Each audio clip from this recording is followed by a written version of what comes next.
আসসালামু আলাইকুম। আজ আমরা কথা বলবো ইটালিতে কাজের সুযোগ নিয়ে। ইটালি ইউরোপের একটি উন্নত দেশ, যেখানে কৃষি, নির্মাণ, হোটেল রেস্টুরেন্ট, ফ্যাক্টরি, পরিচ্ছন্নতা সেবা এবং বয়স্কদের যত্নের মতো বিভিন্ন খাতে বিদেশি কর্মীদের চাহিদা রয়েছে। অনেক বাংলাদেশি ও দক্ষিণ এশিয়ার মানুষ ইটালিতে কাজ করে জীবিকা নির্বাহ করছেন। ইটালিতে সবচেয়ে বেশি যে ধরনের কাজ পাওয়া যায় সেগুলো হলো কৃষিকাজ, এগ্রিকালচার, ফল, সবজি ও আঙুরের বাগানে মৌসুমি কাজের সুযোগ থাকে। নির্মাণ কাজ, কনস্ট্রাকশন, ভবন নির্মাণ, রং করা, টাইলস বসানো ইত্যাদি কাজে দক্ষ শ্রমিকের চাহিদা আছে। হোটেল ও রেস্টুরেন্ট, কুক, ওয়েটার, কিচেন সহকারী ও ক্লিনিং স্টাফ হিসেবে কাজ পাওয়া যায়।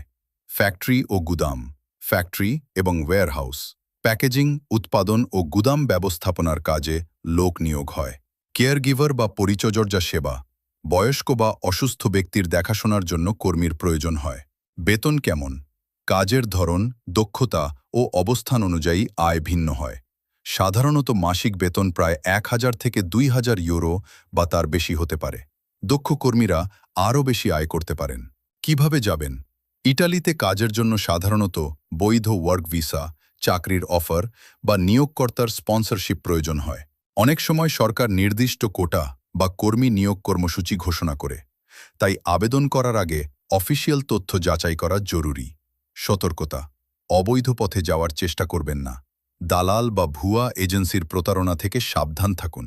চুক্তিপত্র, বেতন ও কাজের শর্ত আগে বুঝে নিন। ভাষা শেখা ও দক্ষতা অর্জন করলে ভালো চাকরি পাওয়ার সম্ভাবনা বাড়ে। সমাপনী: সবশেষে বলা যায়, ইটালিতে কাজের সুযোগ আছে, তবে সফল হতে হলে বৈধ প্রক্রিয়া, দক্ষতা এবং সঠিক তথ্য খুবই গুরুত্বপূর্ণ। প্রস্তুতি নিয়ে এগোলে বিদেশে কাজের মাধ্যমে ভালো আয় ও অভিজ্ঞতা অর্জন করা সম্ভব। ধন্যবাদ।